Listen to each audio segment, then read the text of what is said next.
TalkingSecurity podcast. MVPs fight to the last. Insight and the know-how. We take the challenge now. Welcome back, everyone, to the Security MVP Insight series within the Talking Security podcast. I'm Frans Oudendorp, and as always, I'm joined by my co-host, Pouyan Khabazi. And we are excited to bring you the fourth episode in our series, where we continue to explore the ever-evolving world of cybersecurity. Thanks, Frans. In this series, we delve into global and local cybersecurity challenges, provide expert insights on emerging trends, and showcase innovative solutions from our MVPs. And for today's episode, we have a great guest with us. Gianni Castaldi is a highly renowned security specialist and a Microsoft security MVP. Gianni has a wealth of experience in identifying but also mitigating cyber threats for organizations across various industries, and we are eager to gain his insights today. And in addition to his work as a security specialist, Gianni is a prolific speaker and author, not on books, but he has his own blog. What is it? Blog.Custo. It's my Kusto King blog. I started writing about everything KQL, so it's a while back since I wrote because there are so many things to do, but it's still a pretty well visited blog. And contributing to numerous industry conferences, WP Ninjas, for example. He will organize his own event, where we'll talk a bit on later on. He also shares his knowledge through his podcast, or should we call it different, KQL Cafe. And we are thrilled to have him on the show to discuss some of the critical cybersecurity challenges and trends he observed in the industry. So let's jump into our conversation. Gianni, welcome to the Security MVP Insights. We're super enthusiastic to have you here. To start things off, could you tell us a bit about your background? Thank you, Frans. I'd love to be here. So I'm Gianni Castaldi, nowadays 38 years old, and I started back in the days as a systems engineer, help desk engineer, remote support engineer. I just walked the basic infra path, and after that, back in 2017, I was working at a factory site where we were migrating Windows XP to Windows 7, Server 2003 to the ISO 8, 12, and stuff like that. And then my former employee was thinking about doing an OT SOC service. So we were looking into working with Palo Alto, and back in the days there was the new Tenable OT software, and we also worked with several products to see if we could create a OT SOC. But 2017 we were a bit early. So after that I joined Dutch MSSP Wortel, where we built a SOC service, an MDR service. And after that I briefly joined Pouyan to discover some more things. And now since the last 2 years I'm an independent contractor, so I help small, medium, large environments improve their security, mainly through the Microsoft security stack, Defender, Sentinel, and also in the basics, I support the customer security. So if they have Palo Alto, I work with that. If they have some other cool Blinky boxes, we'll help them making more secure with those. Nice. And then, And Gianni, in the meantime, you became a Microsoft Security MVP. How was that road to become that? What did you do, and what contributions? What did you do to to be nominated, for example, and so on? So when I started working with Sentinel back in 2019, I did a lot of things with Sentinel, with KQL, and my thing is always to build cool things in Sentinel and to make sure that it's being used properly, because sometimes people don't use everything or they start using too much. So I started blogging about Kusto. I did some other blogs on Medium, and it's for me becoming an MVP was through the Microsoft security stack, and also interacting with the product teams. With nowadays, it's called the Customer Connection Program, which gives us really cool tools to play around with. So if you're not a member, register because it's fun. Yeah, But and that's talking about the CCP, please have a look at our it's not the next recording but the last recording of this season. We will talk with Pablo and Katie from the CCP team. wow. You definitely need to join that episode as well to see what the CCP program can bring and can help for us MVPs, but also customers, consultants, whatever. Sounds good.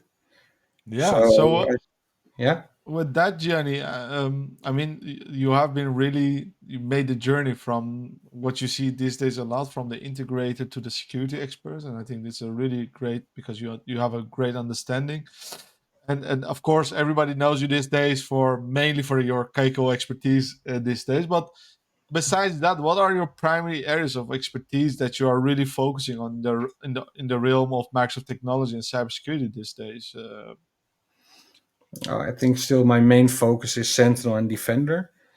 But basically, what happens a lot is that a company gets any product, if it's a firewall or AV, or they always they configure it to a certain level because that's within the project. But you should review your systems like every 3 months, every 6 months, just to get a feeling. Hey, do we have new features? Do we need to change things? Maybe a feature is deprecated, but the rest of your security is leaning on it. So my main goal is always to make sure that companies use their products optimal way. And looking at the products that you use, that customers use, um, what are what are the challenges that you are facing when working with these kind of technologies at your customers? Um, Oh, it's there's several sides because first customers want to cover their security gaps, so they get a product and then they use it to cover the gap. But what happens is that they maybe not fully configure it, or maybe configure it in a way that it fits within the organization instead of how the product is meant. And on the other side, there's always with KQL, with any security product, if you build detections, you have to think about how do you want to build them, how do you research them, how do you share the knowledge about what you created, because that's a whole side. Because in the end, a detection is not just 10 lines of Kusto, but it's an idea because you want to prevent behavior, or you want to see behavior, or you want to maybe even block things. But that's something a lot of people don't think about it at first. And then once you have like 100 detections, 200 detections, all of a sudden it's, oh, wait, we should have thought about how do we reproduce things? How do we test things? How do we validate that what we have is still at its right configuration? So that's, Nice, I think, and nice, also Gio. yeah. Gio, and these challenges, are there any specific project that you are working on to solve this from the community perspective? We know you are doing something big with Keiko that's coming on. Maybe you can tell us a little bit more about that Yeah. So and first, how what you I'm see that's gonna maybe solve a little bit the problems or not. I think it will be fun because what we're doing now is a good friend of mine, Alex Fairbone, is also an MVP. We are working on a KustoCon, a Kusto conference, where we have about, I think we'll be having 6 or maybe 7 sessions where we will be talking about the Kusto query language, and we're now currently talking with the sponsor of the location because they have a big, nice, beautiful, renewed studio. But we need to figure out if we can arrange that, and if not, we'll have to move. But the plan is to do it on the 8th of November. We're going to do a KustoCon and look at KustoCon.com. The site isn't up yet, but as soon as we have more, we'll post it on there. Nice. And it's going to be a remote event, right? Yeah, so we want to have the speakers on site, so we will be together at the studio, and then the guests will be remote. And we're also thinking about the future a bit, maybe to do a in-person or hybrid session, but we need to figure that out. And I think, regards of the timeline, it will maybe be May next year, because now we have the Workplace Ninjas Summit. Then you're going into Christmas. Next year of March, we have the MVP Summit, of course, and then somewhere in May would be a nice opportunity, I think, to have a nice KQL party. Nice.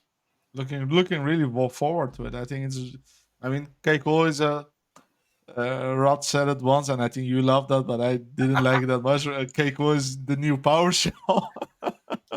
So I think it's besides security, of course, a really interesting topic also for data scientists and other topics. I believe you had also some data scientists on your episodes as well, because the other data platforms are using the same language model, right? Yes, exactly. It's the Azure Data Explorer. I believe in Synapse you can also use it. You have basically every new tool that comes out now uses the KustoCon language because it's a really powerful read-only language, so it's pretty fast. But still, when you feed it a lot of data, it can cause delays, but it's usually pretty fast. Yeah. And looking a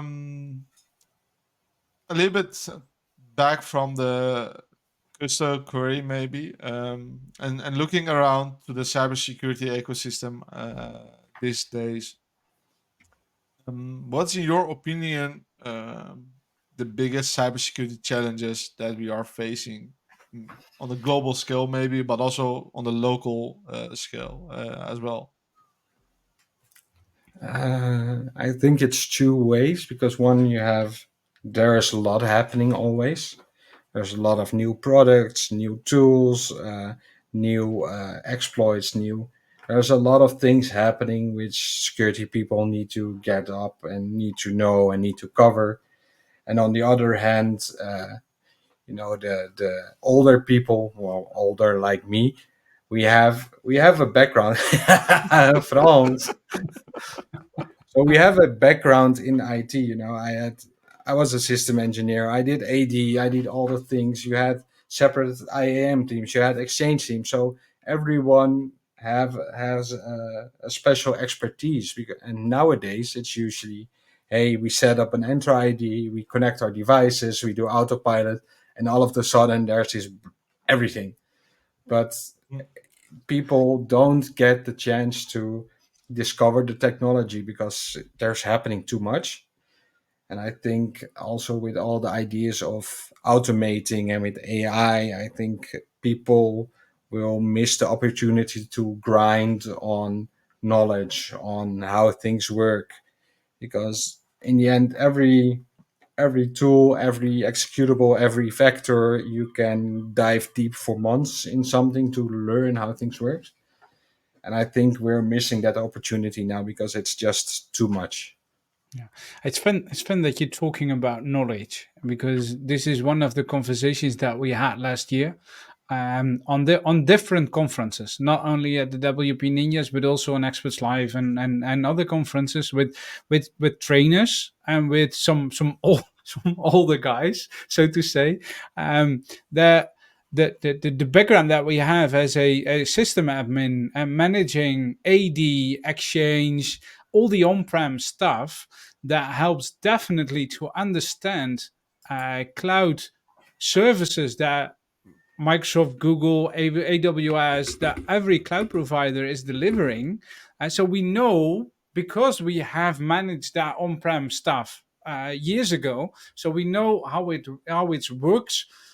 works in cloud, because the cloud is just another computer. That is what people say, and I think it's a bit more than another computer. It's a bit bigger, but I think that the structure and the systems are still more or less the same, because the technology is evolving, definitely, but the basics are still the same.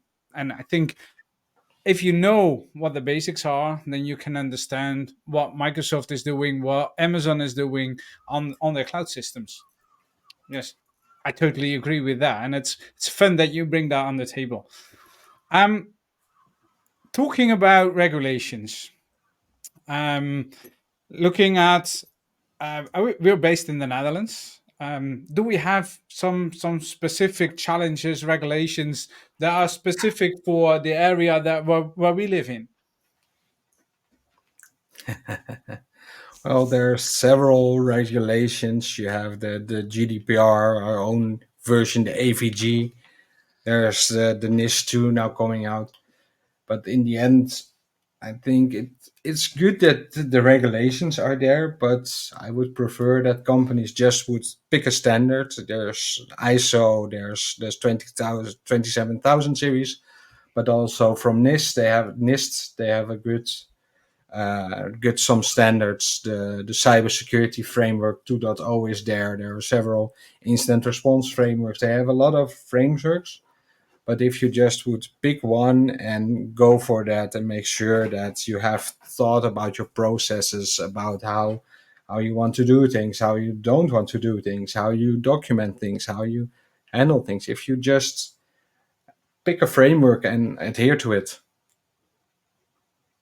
Yeah, I think that's important. But you're mentioning some frameworks that are more globally. Do we have some local challenges here in the Netherlands, or are they more or less the same um, within Europe, for example? Because NIS2, it's a regulation from Europe. If we look at AVG, that's more or less local, but it's on the other side. It's based on a European regulation that we have.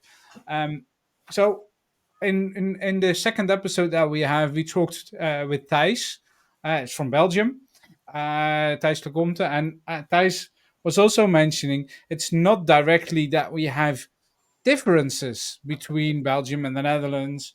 It's more based in Europe. So probably we have some differences between the US and Europe, but not directly difference within the Netherlands. What do you think? Yeah, it's mainly the European laws are derived of one standard, and then in the America you have a lot of regulations, policies.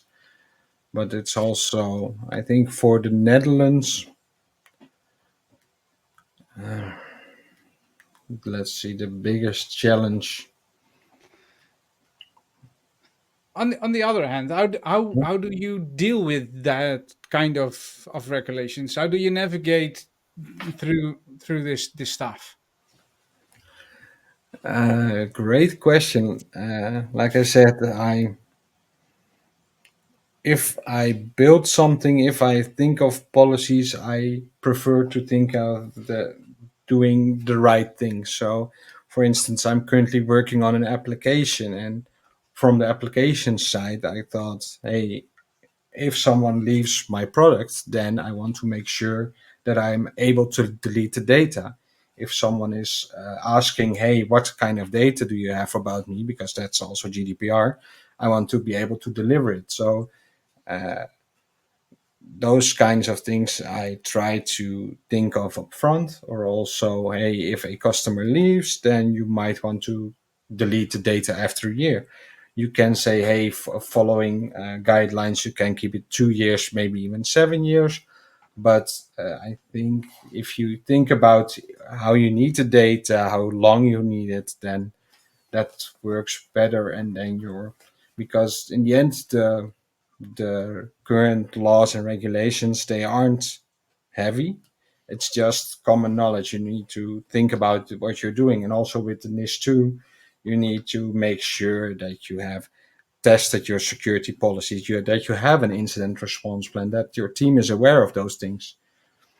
So in the end, common knowledge and logical thinking saves you in almost every case.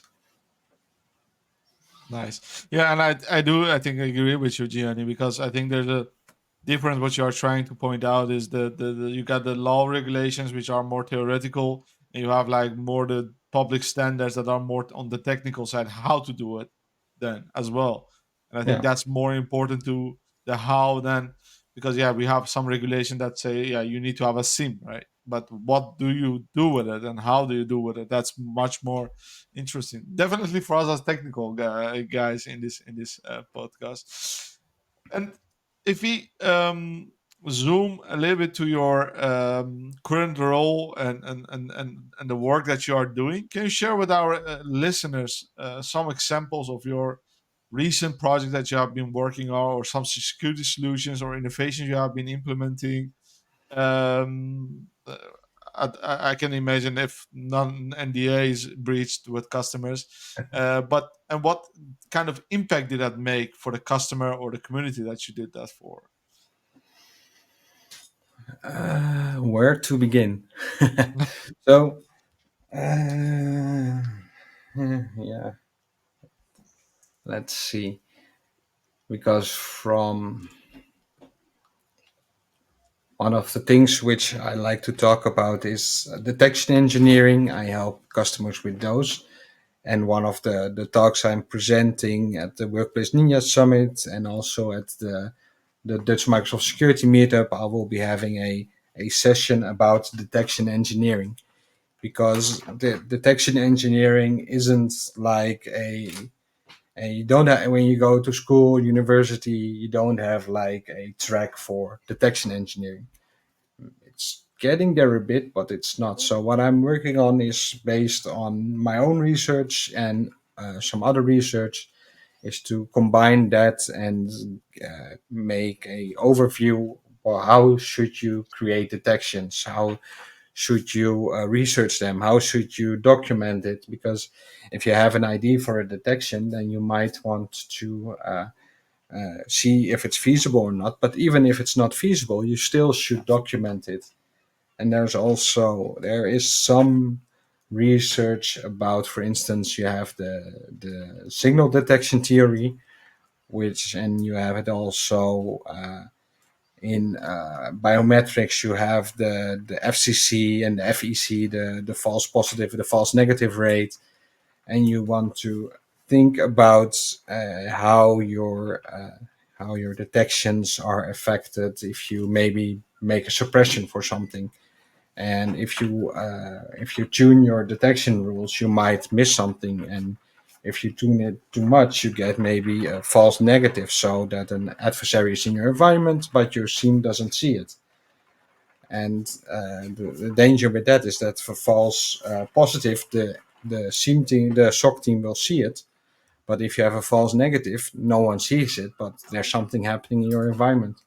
So there are a lot of things to think about, and I'm trying to sum that up in a nice talk presentation to make sure that people be aware about the impact that changes can make. So I think that's the most interesting thing I'm doing at the moment. And then I'm doing some detection engineering, but yeah, I'm sharing those things also through the KQL Cafe, which we do every month with Alex. And then for work, the impact, I think the most impactful, I think back in 2020, we had an incident response situation with a customer where we were already doing the incident response, and we worked together with the Microsoft Dart team to help the customer.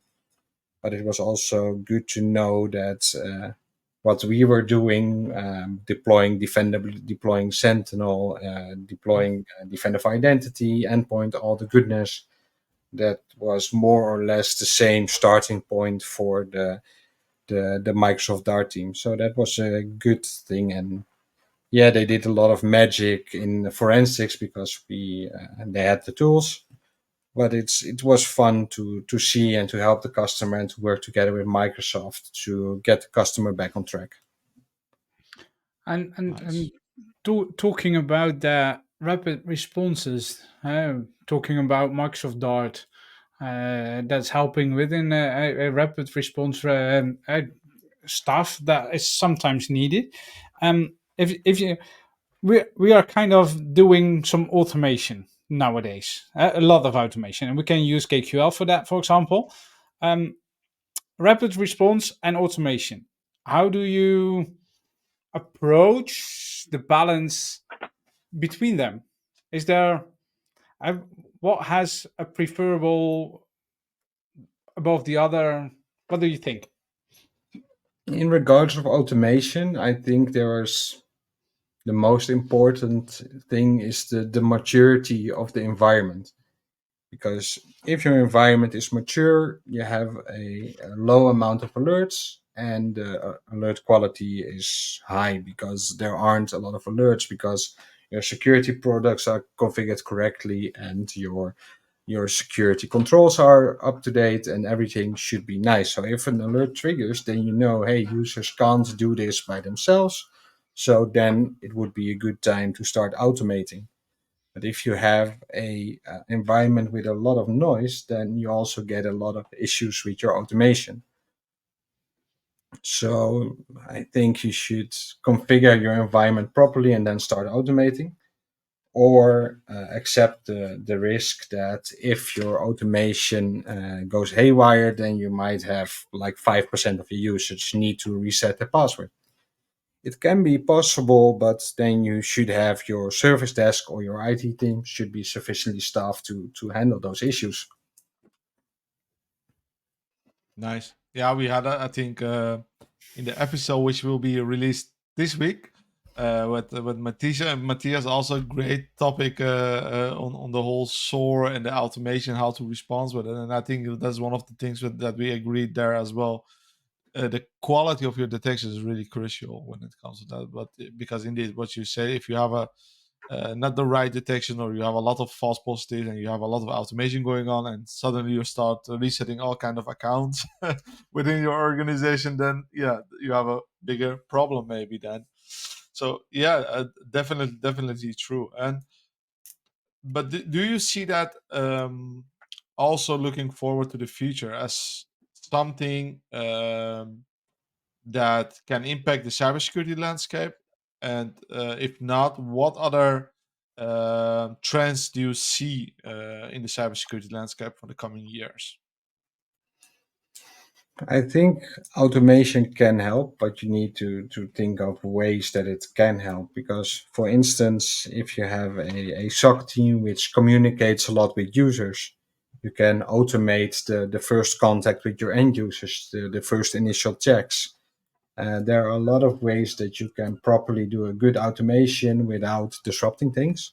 Start with enrichment and not with impactful things, but that's a way. And I think for the upcoming years, we if you look now at environments, the most challenges I see is in regards of network data.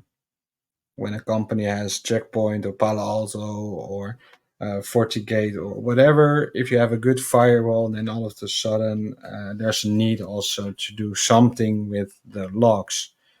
And at one Should we side, get those logs in Sentinel or not?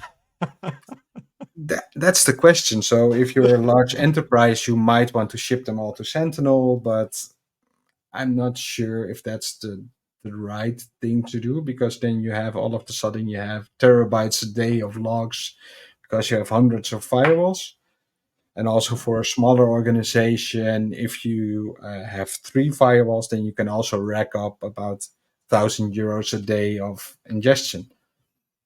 So I think the challenge would be to have some sort of network detection tool where you can route your traffic to or do some other cool things just to make some sense out of your data, because it's at the moment it's too much. And there are tools. You have Cribble, you have even an open source tool, Log Slash, where you can reduce the size of your logs, but it's still a hard thing to do.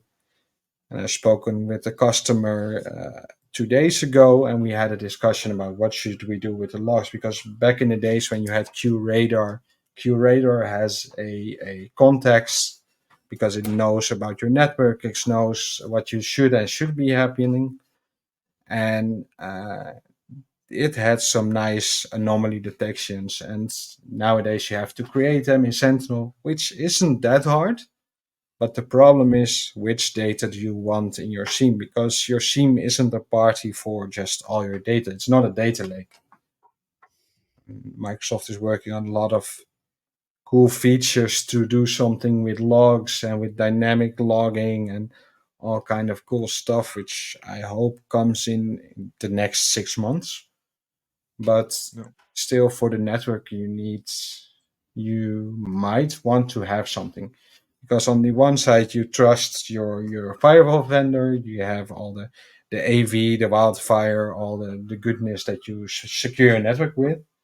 But then on the other side, if something happens, you can ship the alert to your SIEM, but then the SOC team needs to investigate. And where do they investigate? How do they investigate?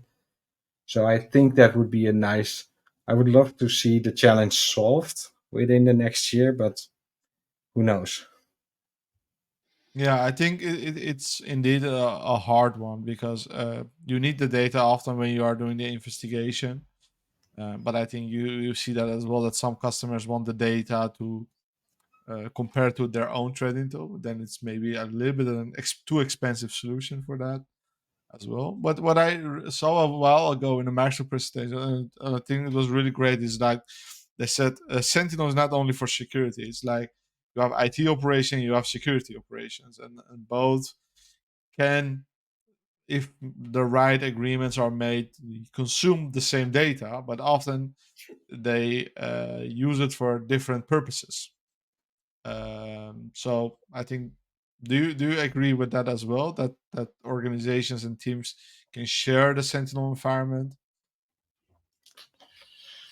Tough question, because in the end, in your SIEM, you might have some data which you don't want to share between teams. There No. can be things happening that the SOC team or the security team should be aware of, but maybe the IT team shouldn't. So, uh, what I would do is, With the right configuration and the right agreement between the teams, I think then. if the tool is fit for your team, then you can use it. Yeah. But I think if I would manage IT systems, I would look into a specific tool for that. Because in the end, you need to have a CMDB, but your SIEM isn't always fully aware of all the devices you have. Your EDR also isn't. So that still needs to be separate. And yes, you can offload data from your SIEM and from your EDR to your CMDB, but still, I think you should use it for enrichment, but I don't think the IT team should work in the security systems. Nice. Any other question regarding this stuff? Otherwise, we will go to our standard question that we have. We have our AI question that is coming back every episode. So what I've done, I take some of your personal information that you shared with us, and I give it to ChatGPT, AI, Copilot, whatever you name it, and then all your information is coming back, and I ask ChatGPT to give me one short question based on your information, and I think this one is very funny because ChatGPT asked us, Johnny, how do you balance your cybersecurity career with your personal interest, like mountain biking and spending time with your kids. And I think you're not the only one with this challenge, probably. So, yeah, good question, ChatGPT.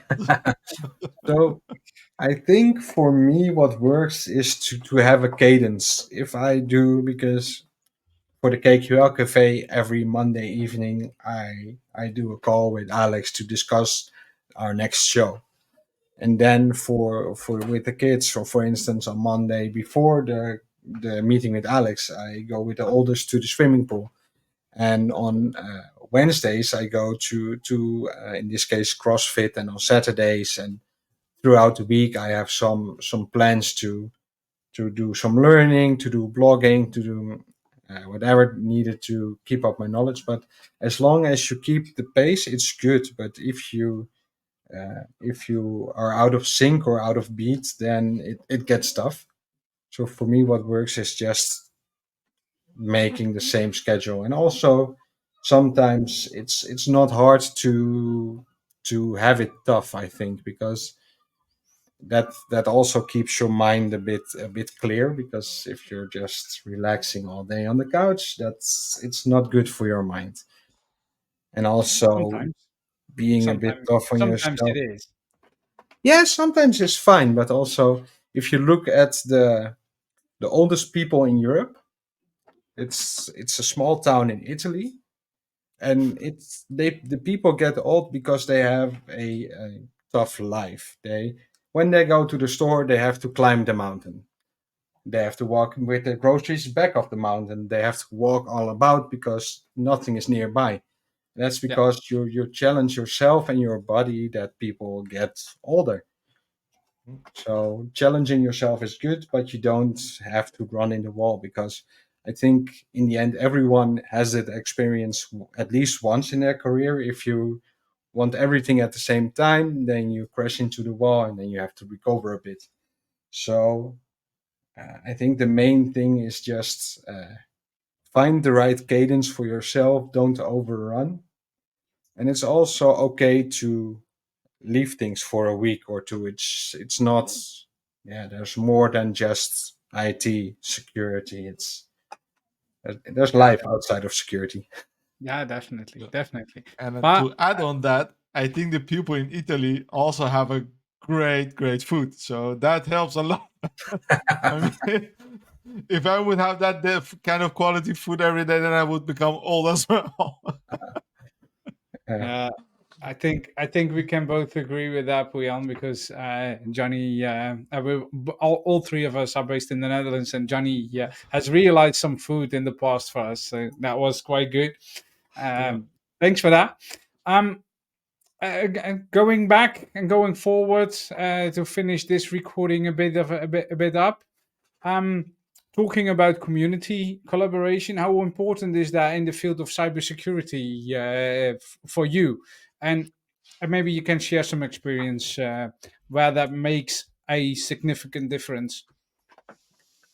I think the difference is because also as a contractor, I like to work in different environments, because you can be really good in your own environment, but it's just a post stamp in the whole world. It's just your environment. If you're pro in your environment, the next environment will be different. So it's important to share knowledge, to keep yourself up to date, to also share experiences. Because if you come to see a attack, or if you see an alert, or if you see a specific situation, then it might also happen to other organizations. But also, one person can't know everything, and especially in the smaller organizations, IT security teams are quite small. So it's good to have a platform to share your knowledge, and it can be meetups, it can be WhatsApp groups, it can be just in-person talks. It's just important to share the knowledge, because you can't know everything. So, or you need to find it on the internet, or you need to know the right people. Because I also have some people, when I run into conditional access, I call Kenneth. If I run into something workplace, I call Frans. If there are there are people which you can help, and it's good that we have this open community, because on the other hand, the hackers also, they have their GitHub, they have their Telegram channels, they have their ways to share knowledge. So as security, we should also share the knowledge and help each other get better. Yeah, that's definitely. I mean, that's the idea of the community, right? We are there for each other, and for who is not part of the community. So to close the episode, and thank you for the great input, Gio. The last question would be: what are your personal or professional goals for the coming period? And we know all you are going to have a great summer, so what is it going to happen after that? What can we expect the coming period from you? What have you on your to dos? Personally, I'm trying to get fit more. It's this year, I on the knowledge side, I did the SIFT training, I did a SANS course, which I think in the second half of the year I'll also do the exam. I have the Workplace Ninja Summit talks, which I'm preparing. So that's on the private side. I think it's enough to fill the rest of the year. And on the work side, I'm trying to figure out a detection as a service library thing, where I want to help the smaller and the medium customers just to improve the use of their security products. Like I said at the beginning of this show, I know companies or organization who got a Defender instance or got a Sentinel instance from a project. It was installed 2 years ago, and they are following up the alerts, but there's just no one to help them. And I want to be able to, at scale, help organizations improve their security. So I'm currently working with a good developer to build a nice portal where I can have a bit of CRM, bit of user registration, but also the whole detection engineering life cycle, which I will be talking about at the Workplace Ninja Summit, just to have a default framework to do that and to help customers. So that's the professional ride, which I hope it will be ready before the Workplace Ninja Summit, but I think it's going to take a while because Rome hasn't been built in one day. And that's already nearby. So It's almost Christmas, France. yeah, definitely. Thank you so much, Gianni, for sharing your valuable insights and expertise with us today. It's been fascinating discussing KQL, KustoCon, technology, and challenges in cybersecurity. And thanks for joining us. You're welcome. Thank you guys for hosting this. And for our listeners, if you want to learn more from Gianni, be sure to check out KQL Cafe. Where can we find that, Gianni? kqlcafe.com. And KustoCon, the virtual conference that's coming up. And as always, if you have questions or topics you like to us to cover in a future episode, for example, please reach out to us through our website or our social media channels. Thank you all for tuning in to this episode of the Security MVP Insights. Don't forget to subscribe to our podcast to stay updated on the latest episodes. We will be back soon with more expert insights and discussions on the world of cybersecurity. Pouyan, thanks. Until next time, stay safe and stay secure.